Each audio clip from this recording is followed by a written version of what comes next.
안녕하세요 여러분. 세상 돌아보기입니다. 오늘은 23년 6월 6일이고 현충일이네요.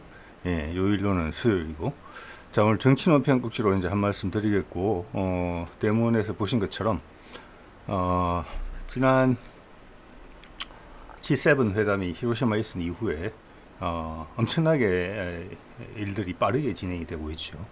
그 방향은 뭐 명확한 것 같습니다.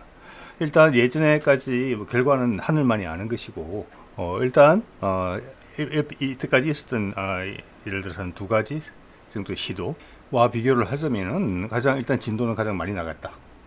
그렇게 말씀드릴 수 있을 것 같아요. 자, 관련해서 말씀을 한번 드려보겠습니다. 자, 이거는 그때 이제 21년 10월 29일 날 당시 대통령 문재인이 뭐 유럽을 방문하면서 교황을 만나요. 교황한테 준 십자가고, 기억하시는 분들 계실 겁니다. DMZ의 철조망을 걷어서 만든 십자가고, 그때 여러 개가 이제 생산이 됐더랬죠. 그래서 그때 교황이 이미 그때 이런 이야기를 해요. 여러분들은 저기 남북한을 이야기하는 것입니다. 같은 언어를 쓰는 형제이지 않느냐, 기꺼이 가겠다. 즉 초청을 했다는 겁니다. 무르익으면 불러라. 자, 이때가 준비가 됐기 때문에 이런 이야기를 하는 것이고, 그때로서는 언론이나 어디서도 북미 종전선언에 대한 구체적인 이야기가 없을 때예요. 그때는 이게 상당히 희망의 메시지로만 짐작이 됐는데,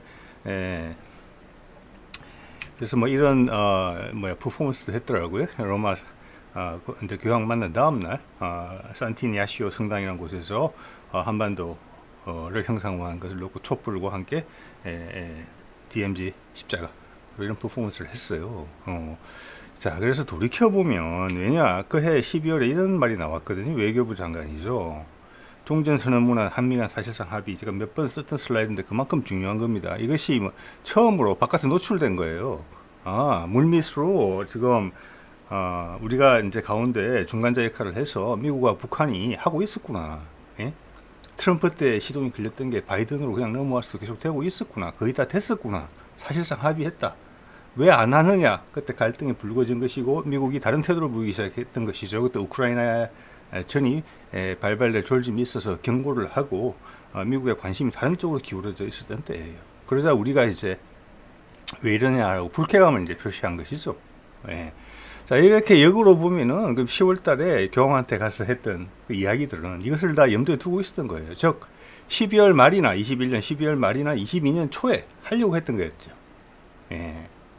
그래서 교황은 그렇게 섭외를 했다. 이렇게 봐야 되고, 큰 역할을 해주기로 되어 있었다. 왜냐? 이것은 전 세계한테 주는 새로운 메시지거든요. 희망의 메시지. 패권에 의해서 힘으로 다스리는 게 아니고, 너 내 말 안 따르면 벌 준다? 그래서 위축돼 있다가 벌을 안 받게 되면 다행이다. 그게 행복감이었는데, 지금은 그게 아니라, 이거는 이제 공감의 이제 세계 정치를 말하는 거거든요. 희망의 정치. 우리가 지금 그렇잖아요. 할 때까지 갔고, 경제는 커질 때만큼 커졌고, 탈출구가 없죠. 그걸 사람들이 느끼지 못할 정도로 됐어요. 뭐가 잘못됐는지조차. 이게 그냥 새로운 정상이에요. 새로운 뉴 노멀이에요. 엄청나게 왜곡되어 있고 뒤틀려 있죠. 그게 충진되어 있는 에너지를 우리가 못 느껴요. 개구리를 따뜻한 물에서 온도를 서서히 올리면 삼키는 줄 모르고 죽는다 하죠. 그런 상황이 되어 있는 거죠. 그래서 그런 것을 역전시키는 메시지. 전 세계적인 공감과 희망이 필요한 거죠. 벌써 그 젊은 세대들은 이탈하기 시작하잖아요. 이 세상에 어떻게 살라고, 뭐 금수저, 흑수저부터 우리나라에 그런 이야기가 나왔고, 높은 자살률, 또 취업률, 낮은 취업률. 근데 우리나라만의 문제가 아니고 전 세계적인 문제예요. 우리 자식 조카들한테도 우리가 이미 다 따먹어서 걔들한테 나눠줄 게 없어요. 그래서 부모만 바라보게 만드는 그런 세상이 됐잖아요. 그렇기 때문에 교황의 역할은 분명했어요. 전쟁이 아닌 평화. 그러면서 평화를 해야만 번영이 되는 거. 한반도라는 상징성, 유일한 남북 분단 국가잖아요. 자, 그런 걸로 섭외가 됐고, 이때 많이 무르익었다. 그런데 결과적으로 안 됐다. 이게 첫 번째예요. 자, 제가 저기에 빨간 점을 친 사람은 그 당시 대변인이에요. 그때 뭐 얼마 전까지만 해도 우리가 전혀 모르던 사람이 있는데 최근에 등장을 했죠. 저 대변인이 지금 외교부 차관보가 돼 있어요. 최영삼 외교 차관보 같은 사람입니다. 그전에 외교부 대변인이었었어요. 자, 이게 뭡니까? 며칠 전에 예. 몽골 차관이 한국 방문했을 때 만나는 장면이에요. 자, 제가 이 사진을 보여드리는 이유는 지금 몽골과 관련된 거 그때 그 21년 당시에는 어디를 상징했는지 모르겠어요. 근데 제 생각에는 판문점일 가능성이 높았다고 봐요. 북미 정주선을 했었다면 진행해서. 근데 지금 몽골의 가능성이 높거든요. 그럼 현재 외교 차관보라는 사람이 그 내용을 다 알고 있어요. 그때도 깊이 발을 담궜던 사람들이기 때문에. 즉 이 말은 제가 드리고 싶은 말씀은 최소한 외교부 차원에서는 국장급, 과장급 이상 정도 되면은 지금 다 알고 있다. 돌아가는 상황을. 그리고 우리 대통령실에서 어떤 결정을 하는지 유심히 지켜보고 있다. 긴장하면서. 그런 이제 말씀을 드리고 싶은 겁니다. 지금. 예. 자, 몽골을 방문한다 교황이. 그걸 접한 뉴스가 이겁니다. 지금 이게 23년 6월 5일이니까 어제 밤에 올라온 뉴스인 것 같아요. 자, 그래서 이게 참 뜬금없죠. 예, 몽골은 그렇게 종교적인 나라는 아니지만 굳이 따지자면 불교, 티베트 불교의 영향을 많이 받은 나라예요. 교황의 방문은 참 어떻게 보면 뜬금없죠. 그런데 21년에 진행됐던 일을 봤을 때는 이것은 뭐냐? 그 당시 문재인 시절에 교황을 한반도로 데리고 오려고 했던, 모시고 오려고 했던 그 상황이 지금 몽골에서 재현된다. 과정이 딱 똑같다. 대신 시간이 한 2년여 흘렀기 때문에 그간 업데이트된 내용이 있고, 제가 봤을 때는 그런 말씀 좀 후에 후반부로 가면서 드리겠습니다만은 상황이 미국한테 훨씬 더 유리하게 됐다. 같은 행사를 함으로 인해서 얻을 수 있는 혜택의 가지수가 훨씬 더 많아지고 강해졌다. 미국 입장에서는. 예. 그래서 일단 진도가 한 칸 더 나갔죠. 교황이 오는 것까지 이야기는 나왔으니까. 예. 그래서 또 내년에 바이든이 선거가 있기 때문에 11월 달에 타이밍이 딱 좋아요. 이번에 될 가능성은 이전 어느 때보다 높다. 이런 말씀 드릴 수 있을 것 같아요. 자, 교황이 오는 이유를 뭐 굳이 이야기를 해보자면은 일단은 전 세계의 스포트라이트를 다 받을 수 있죠. 예. 어떻게 보면 홍보대사예요. 홍보대사. 예. 교황의 움직임으로 인해서 일단 다른 데서 반대하기가 어려워져요. 뭐 제가 예전에 적었던 내용이거든요. 중국의 개입과 일본의 반대를 막아낼 초강력 명분. 일본의 반대 같은 경우는 이제 아베가 세상을 떠났기 때문에 일본의 반대는 걱정이 없다고 봅니다. 그만큼 아베의 한반도에 있어서의 남북 교류는 아베는 필사적으로 반대했었다는 것을 여러 정황을 통해서 느낄 수가 있습니다. 예, 중국 할 말 없는 것이죠. 세계 평화 메시지를 한다는데. 예. 하지만 몽골은 전략적인 위치거든요. 몽골을 잃으면, 몽골이 저쪽 편으로 넘어가게 되면 북한이 이제 연계되는 거잖아요. 미국 입장에서는 돌 하나 던져서 새 두 마리 잡는 격이에요. 두 마리도 아니고 세 마리, 네 마리예요. 왜냐? 이렇게 몽골하고 한반도라는 라인이 확 살아나면 여태까지 존재하지 않았던 라인이거든요. 그게 중국에 반대하는 선으로 딱 굳어지면 그게 바로 대만 선거 내년 초에 있거든요. 대만의 영향을 바로 주게 돼 있어요. 그리고 그 밑에 애매한 입장을 취하고 있는 인도네시아, 말레이시아도 이 흐름에 영향을 받을 수밖에 없어요. 이거 하나로 중국을 둘러싼 포위망이 강력해지고, 몽골 같은 경우는 외몽골의 어떤 소수민족 문제, 그리고 신장 위구르 지역, 티베트 쉽게 전염될 수 있으면서 정치적 불안정성이 일단 위기가 닥치면 되게 불안정성이 고조될 것으로 보이는, 다른 어떤 나라보다 중국에 심대한 내외적 타격을 줄 수 있어요. 미국이 이걸 휘어잡을 수 있는 것이죠. 자, 여기서 프란치스코 교황의 역할은 홍보죠. 그리고 실행은 미국입니다. 뒤에서 물밑 작업을 통해서 다 하게 하잖아요. 다의 패권국으로서 힘을 활용해서. 기획은 누구냐? 한국 정부다. 지난 문재인 정부다. 이렇게 볼 수 있어요. 예. 그래서 이 세계사적 대전환이거든요. 이 사안은 이대로 진행이 되면은 거기서 우리가 큰 기여를 하는 거예요. 아주 역사가 어떤 지도자를 높게 평가할지는 두고 봐야 되겠지만, 이 결정을 내리는 데 관여한 핵심 인물은 나중에 역사에 높은 평가를 받게 될 것이라고 생각합니다. 시간 많이 걸리지 않을 것이고. 예. 자, 미국이 이걸 통해서 얻는 것은 이렇죠. 뭐 예전에도 말씀드린 내용인데 좀 업데이트를 해보면은 이건 북한에서 그런 입장이 나왔고 그대로 유지된다고 봐요. 이게 정전 협정 후에도 미군이 남한에 주둔할 수 있게 있어서 괜찮다. 그리고 우리가 군사력을 엄청나게 신장시켰죠. 지난 5, 6년간. 그거. 우리 스스로도 중국에 버틸 수 있다. 이 남북이 하나로 되면은 더 대단해진다. 여기 위에 몽골의 압박까지 있고, 몽골이 지금 이런 것으로 부상이 된다는 것은 당연히 러시아와 미국이 화해 무대에 이미 들어갔다. 이걸 이야기해 주는 거예요. 대신 러시아의 화해의 조건은 뭐냐? 미국 쪽으로 붙어야 되겠죠. 유럽과 미국을 연결하는 거, 동북아를 연결하는 거. 예. 거기에 중국이 들어갈 자리는 없는 것이죠. 거기에 미국이 손을 내미는 조건이죠. 러시아는 알고 있을 거예요, 옛날부터. 그걸. 예. 자, 아까 선거에 주변국에 영향을 줄 수 있다는 걸 말씀드렸고, 그리고 북한의 투자를 통해서 서방 경제권에 편입한다. 예. 그래서 약속을 받고 이런 게 아니라, 거기서 달러가 들어가서 서방의 기술이 들어가서, 그리고 북한의 경제 성장이나 미래가 이들 나라와의 관계에 의해서 확실히 설정이 돼버리면 중국으로 갈래야 갈 수 없어요. 예. 그리고 여기서는 러시아가 늘 경고하지만 달러를 활용한다. 달러가 중심 화폐가 된다. 위안화가 아니고. 그거 하나만으로도 미국의 수명을 연장시키는데 엄청나게 큰 도움을 줄 수 있어요. 최근에도 말씀드렸죠. 지금 애플이 그 조립 공장을 중국에서 빼려고 한다고. 그래서 베트남 이야기가 나오고 우선적으로 그다음 인도 이야기도 나오는데 제가 제안 드린 바가 있습니다. 의견을 낸 바가 있죠.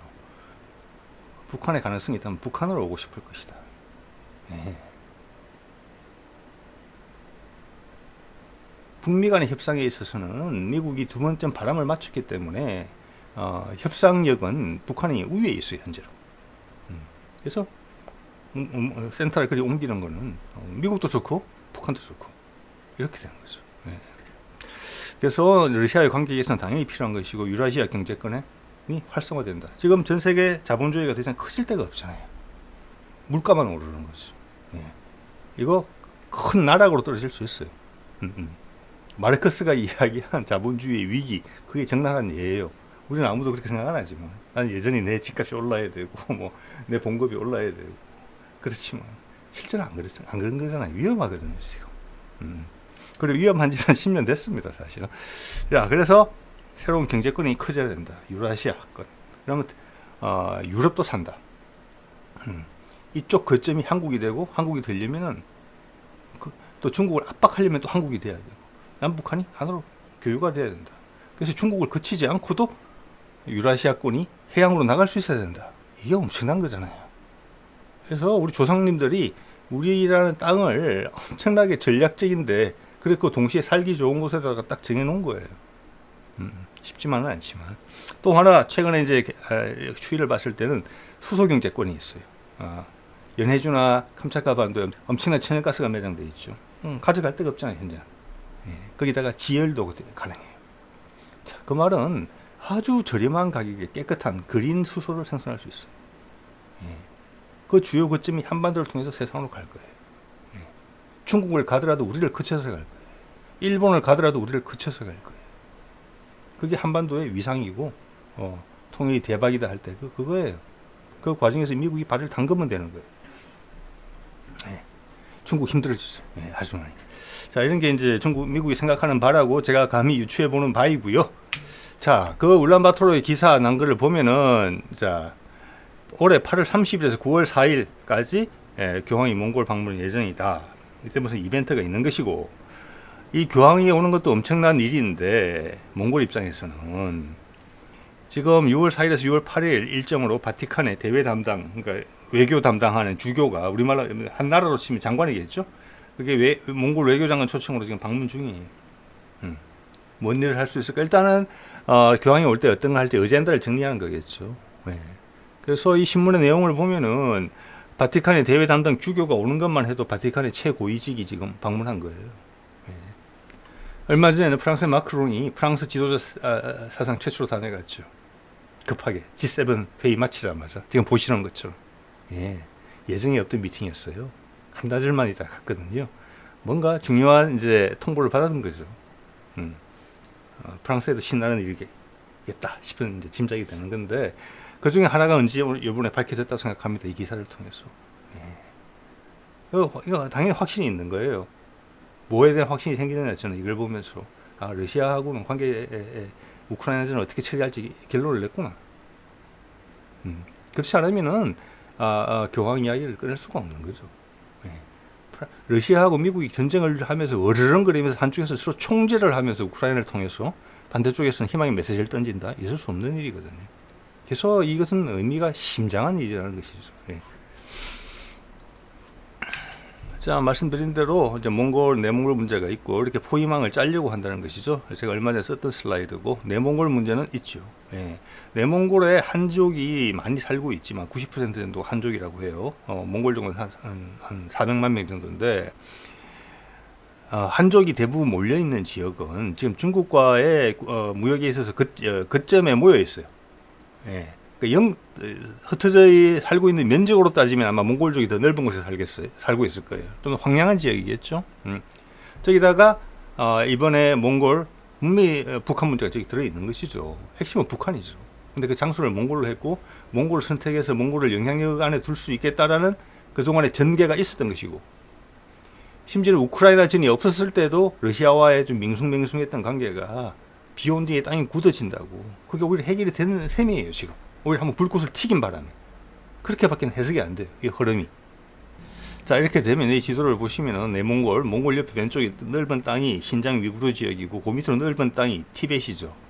또 그 밑으로 산악 지역이에요. 동남아랑 접한 면들이 몇 개 성들은 여기도 소수민족이 많이 사는 곳이에요. 이 전체가 다 흔들릴 수가 있어요. 흔들릴 수가. 그리고 지도에 표시한 데 있지만 대만, 필리핀, 말레이시아, 인도네시아 영향을 다 주게 돼 있어요. 예. 자, 이거는 이제 그 포스트인데, 이제 여기 몽골의 카라코름에서 6월 10일부터에 카라코름 뮤직 페스티벌이라는 걸 하는데 2회째라고 그래요. 예. 그래서 그 포스트하고 지금 그림 속에 있는 사람은 유명한 가수인지 DJ인지 그런데 저는 처음 보는 사람입니다.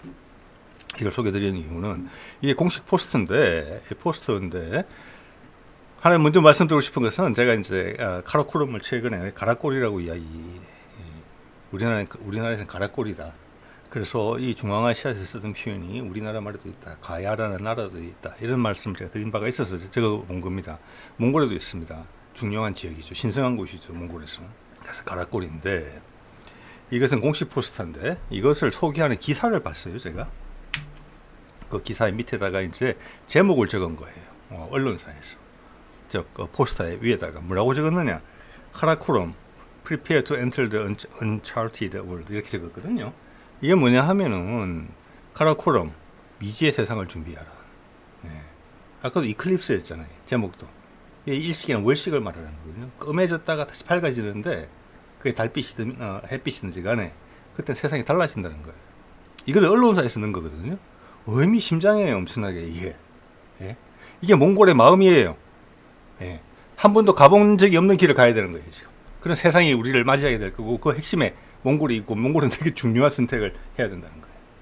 이 선택이 잘못되면 몽골이 풍지박탄 날 수도 있어요. 러시아와 중국 사이에 끼어서. 예. 자, 그래서 또 제가 이 단어가 생각이 났어요. 얼마 전에 다뤘기 때문에. 도자. 저 도자가 머리수에다가 뭐 조착 갈 착인가 그렇잖아요. 간다는 뜻이잖아요. 걷는다는 거죠. 즉 우두머리가 걸어간 길이에요. 선택하고 간 길. 옛날에는 훨씬 더 신비로운 사람이었겠죠. 그게 도가 된 거예요. 그 길을 따라가는 게 도예요. 도를 아십니까? 도죠. 여기도 그대로 적용이 돼요. 지금 후렐수어 몽골 대통령이 큰 결정을 내렸어요. 그죠? 그 선택을 했어요. 몽골 국민들 알겠습니까? 그거를? 모르죠. 그게 지도자예요. 자, 캄캄해졌다가 다시 밝아졌을 때 전혀 다른 세상이 돼 있으면 후렐수어가 선택했던 그 도, 바이든이 선택한 그 도, 푸틴이 선택했던 그 도, 그 전체를 기획했던 문재인의 도, 그게 우리가 말하는 도가 되는 거예요. 그들은 도인이 되는 것이고. 그런 식으로 비유를 하자면. 자, 음악 이야기를 하니까 제가 이 생각이 났거든요. 이게 복사판이에요. 카피 페이스트예요.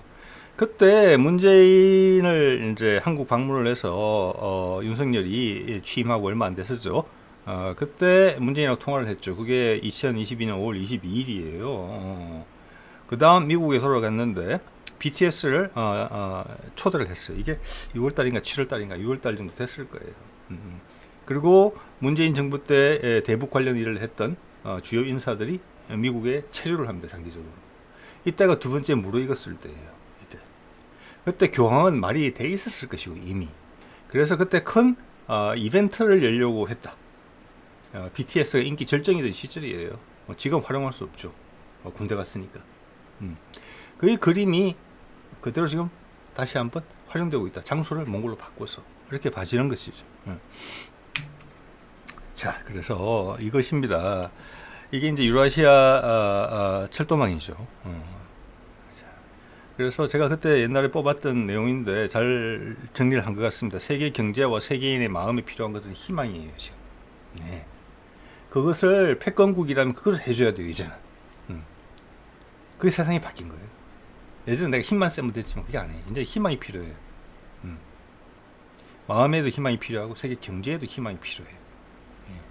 이 희망을 누가 선점하느냐, 누가 저 희망을 공감시켜내느냐, 그게 미국이냐 중국이냐 이 싸움이라고 볼 수도 있어요.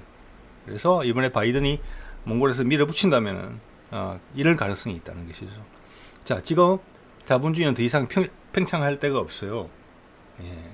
FTA 전 세계 다 했지만 그걸로 시간을 좀 벌었지는 모르겠으나 우리의 행동 거지는 바뀐 바는 별로 없거든요. 이제 그게 바뀌어야 되겠죠.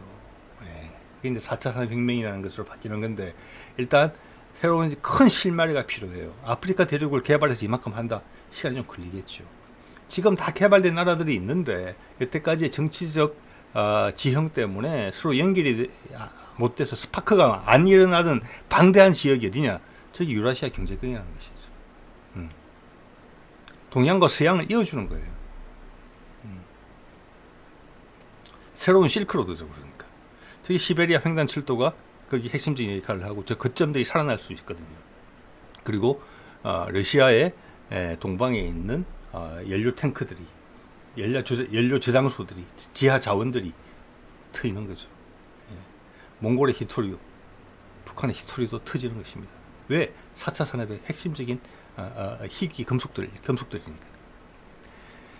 자, 그래서 유라시아 경제권이라는 부분이 있고 사할린과 캄차카에 있는 수소 그리고 지열을 이용해서 저렴하고 깨끗하게 수소를 생산할 수 있다.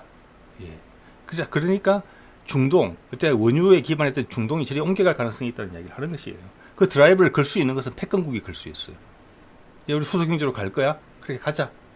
라고 결정하면 돼요. 제가 지난번에도 말씀드렸지만 전기차가 그거는 불충분해요. 왜냐? 전기차가 활성화되면 활성화될수록 중국이 더 불러져요, 배가. 왜냐? 미국보다 앞서고 있거든요. 전기차 기술에서. 이제는. 그렇지만 수소 경제, 수소 부분은 달라요. 여기서 사다리 걷어 탈 수가 있는 부분이 있는 거죠, 아직까지. 자, 그래서 유라시아 경제권, 이제 사할린 수소 경제 이런 부분에서 중국을 배제한다는 전제가 좀 필요한 거예요. 그럼 중국 위험해질 수 있는 거고 소수민족까지 부분까지 불거질 수 있고 또 몽골을 잃음으로 인해서 또 북한을 잃음으로 인해서 중국 지도부가 가지는 정치적 타격이라는 부분이 있어요. 중국 전체가 흔들릴 수 있는 사안이에요. 바이든하고 문재인하고 정상회담 한 거예요. 워싱턴에서. 이 내용 공동성명만 한 번 더 읽어볼게요. 이 약속이 지켜지고 있는지 안 지켜지고 있는지 그걸 확인해 보셔야 돼요. 이게 지켜졌기 때문에 겉으로는 얼마나 수많은 프로파간다가 있어가지고 뭐 희한한 일이 많이 생길 것 같지만 미국이 북한에 하는 행동을 점검해 보세요. 판문점 선언과 자 이것은 트럼프가 한 겁니다. 싱가포르 공동성명 이것도 트럼프가 한 거예요. 등 기존의 남북 간 북미 간 약속에 기초한 외교와 대화가 한반도의 완전한 비핵화되고 있습니다. 윤석열 정부 많이 요구했지만 계속 노해주고 있죠. 항구적 평화 정착을 이루는데 필수적이라는 공동의 믿음을 재확인 이렇게 돼야지만 북미 간의 종전선언 비핵화를 기점으로 하는 그게 가능해지는 거죠. 그래서 이게 유지됐거든요. 그러니까 G7 회담에서도 히로시마라는 상징성을 이용해서 비핵화했죠. 그 다음 뭐 대량 무기 살상 무기 확산 방지 선언인가요? 모임인가요? PSI라고 얼마 전에 제주도에서 했었죠. 자 이번에 몽골 가서 했어도 마찬가지 이 메시지가 같이 가는 거예요. 이 약속이 지켜지지 않았으면은 교황이 올 명분이 없어요. 그냥 너희들끼리 하는 다툼인데 내가 가가지고 뭐 한쪽 편을 들어주랴. 예. 아무리 천주교 교황의 권위가 옛날보다 약해졌다고 하지만 그럴 수는 없다.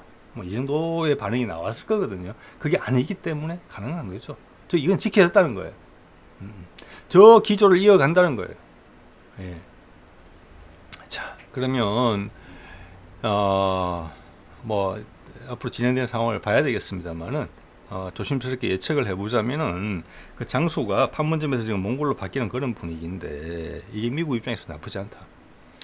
옛날 판문점에서 샀을 때는 이게 한반도적인 이벤트고 분단 상황을 극복한다는 상징성이 좀 강조된 부분이 있다면은 지금 러시아와 한번 티격태격하고 난 다음에 코로나가 끝나고 수많은 위기 상황이 더 돌출돼 있죠, 바깥으로. 그렇기 때문에 더 절실한 부분이 있고 또 러시아와의 미래 관계에 대해서 확신이 있을 수 있겠다. 이 방향을 완전히 가야 되겠다. 이거 아니면 진짜 대안이 없구나. 러시아도 공감, 미국도 공감했다는 부분이 있어요. 그래서 몽골에서 살 수 있는 것이죠. 예. 몽골에서 하더라도 러시아가 환영하기 때문에 몽골에서 하는 거예요. 러시아의 태도가 미적이면 몽골이 절대 이 자리를 빌려줄 수가 없는 거죠. 예. 자, 그리고 몽골이 가능해짐으로써 이건 다 러시아가 주는 선물이라고 볼 수 있어요. 어떻게 보면 몽골은 중국에 직접적인 타격을 줄 수 있죠. 아까 말씀드렸잖아요. 외몽골 문제가 있고 소수민족 문제가 있고 북쪽을 자른다. 그 말은 러시아의 그 시베리아 철도망이 개발되는 데 있어서의 부수적인 혜택을 중국은 못 받게 될 거라는 것을 말을 해주고 있는 거예요. 그래야지만 딜이 되는 거거든요. 그리고 판문점에서 옮아갔지만 우리 윤 정부한테는 미리 이제 언지를 받아놓은 게 있죠. 담대한 구상을 실행해라. 북한이 몽골에 나타나서 미국하고 뭔가 이야기를 한다. 한반도 비핵화하겠다. 핵무기 폐기하겠다. 그렇게 선언만 하더라도 우리는 그 과정에 한 번도 관여하지도 못하면서 우리는 북한에다 투자를 해주고 북한이 신속하게 유라시아 경제망에 있어서 역할을 할 수 있게 도와줘야 되는 거죠.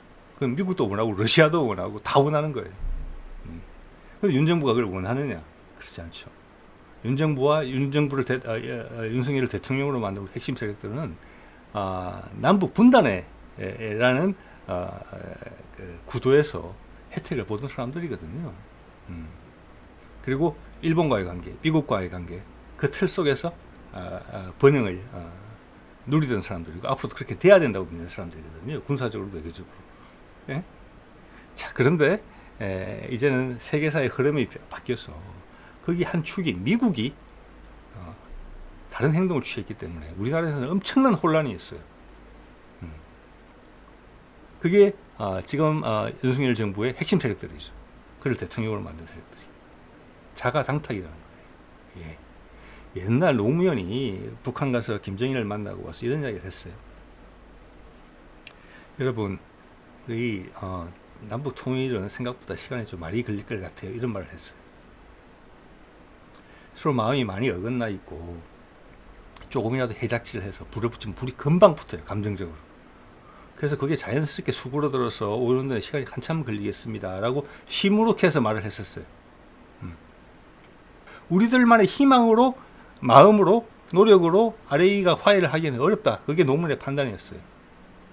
근데 세상의 흐름이 이렇게 흘러서 미국이 북한하고 화해를 하는 게, 그 절대적으로 화해 안 했을 것 같은, 예? 우리가 북한에 잡아먹힐 것 같으면 언제든지 와서 지켜줄 것 같은 마지막 방패막이, 자유의 수호신이, 그 빨간 색깔의 괴물 같은 북한하고 손을 잡는다. 이게 예상을 못하는 거죠.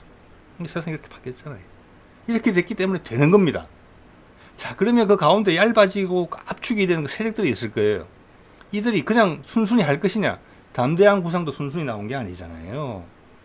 그렇기 때문에 절대, 왜냐, 담대한 구상은 마음에서 우러나와서 한 말이 아니거든요. 그렇기 때문에 지금 몽골에서 교황이 초청됐다는 것을 아마 우리가 쪽에서 안 알려줬을 수도 있어요. 우리 정부에 지금. 엄청 놀라겠죠. 내일부터. 네. 그러면 시간이 좀 있어요. 몇 개월이. 제가 보기에는. 그러면 그 사이에 가만히 있겠느냐. 그들한테는 죽음이에요. 사형 선고거든요. 예. 지지 기반이 와야 되는 거예요. 예. 뭐 공정과 상식에 속아서 표를 줬다 이런 분들에 대한 이야기가 아니고 지난 수십 년간 이게 고착돼서 이런 구도에 기대와서 겉으로 드러나지는 않지만 큰 파워를 행사하면서 혜택을 받아갔던 세력들이 있거든요. 그 세력들이 큰 위기감을 느끼는 거예요. 그냥 당하겠느냐? 아닐 수 있다는 가능성이 좀 크다고 봅니다. 예. 절벽 밑으로, 절벽 끝에서 바다로 밀려나가는 그런 느낌을 받을 거거든요. 그래서 이 흐름을 깨기 위해서 여러 가지 시도를 할 것으로 예측이 돼요. 예. 그 중에 크게 생각해 볼 수 있는 게 국지적인 도발의 가능성이 있어요. 남북 간에. 이것은 우리가 국가로서 대통령의 명령으로 인해서 할 수 있는 부분이 있어요. 미국이 엄청난 감시의 눈빛, 매의 눈을 하고 쳐다보고 있지만 그 틈새를 찾으려고 하는 시도가 있어요. 이 큰 판이 다 깨지는 거죠. 맞죠? 그런 시도를 할 가능성이 있고 중국과 접촉을 할 가능성이 있어요. 왜? 같은 배를 타게 된 형국이니까 지금 봤습니다. 두 개 다 미국이 엄청나게 모든 수단과 방법을 가리지 않고 지켜보고 있을 노릇이에요. 그렇지만 우리나라의 대통령은 윤석열이거든요. 현재 여지가 있어요. 자, 이 와중에서 한반도에서 우리가 엄청나게 큰 혼란과 위기가 올 수 있어요. 네. 장기적으로는 괜찮다고 봐요. 그렇지만 큰일 나겠다 이런 생각이 들 수가 있어요. 그래서 제가 어제 일릉이다라는 우리말을 가지고 제가 문화의 힘으로 한 꼭지를 만든 바가 있습니다. 그런 거예요. 우리가 마음을 제대로 잡아야 돼요. 그 버텨나갈 때 군데군데에서 여러분들이 잡아주셔야 돼요. 이게 부드럽게 가지 않을 거거든요. 이거. 예. 그렇지만 큰 흐름을 지금 버텨낼 수는 없어요. 지금 세력이. 그렇지만 할 수 있는 최선의 것을 다 할 것이라고 봐요. 자, 그 첫 번째 이제 지금 그 다음으로 중요한 부분은 이거 같아요. 얼마 전에 이제 한국, 미국, 몽골 국장급 회의가 있었죠. 대만에서 몽골에서 5월 30일인가 거기 나온 공동 합의문이에요. 여기 보면은 6월 15일에서 16일 사이에 몽골에서 동북아 안보에 대한 제8차 울란바토르 회의가 열리게 돼 있고 여기서 이게 징검다리 역할을 할 거예요. 교황이 오는 그때 사이에 이게 첫 번째 이벤트예요. 제가 봤을 때 여기서 북한에서 오느냐, 한국에서 누가 가느냐, 어떤 결과를 도출하느냐, 거기 그 결과물에 대해서 지금 계속 우리는 미적되고 있는 게 보인단 말이에요. 국장급 미팅, 차관급 미팅에서 끌려가고 있어요 지금. 그러다가 확 뿌리치려고 하겠죠. 그래서 거기에 우리 정부가 어떤 반응을 보이느냐, 이 결과에 있어서 이런 것들이 핵심 관전 포인트가 될 것 같아요. 자, 오늘 이 정도 하겠습니다. 네.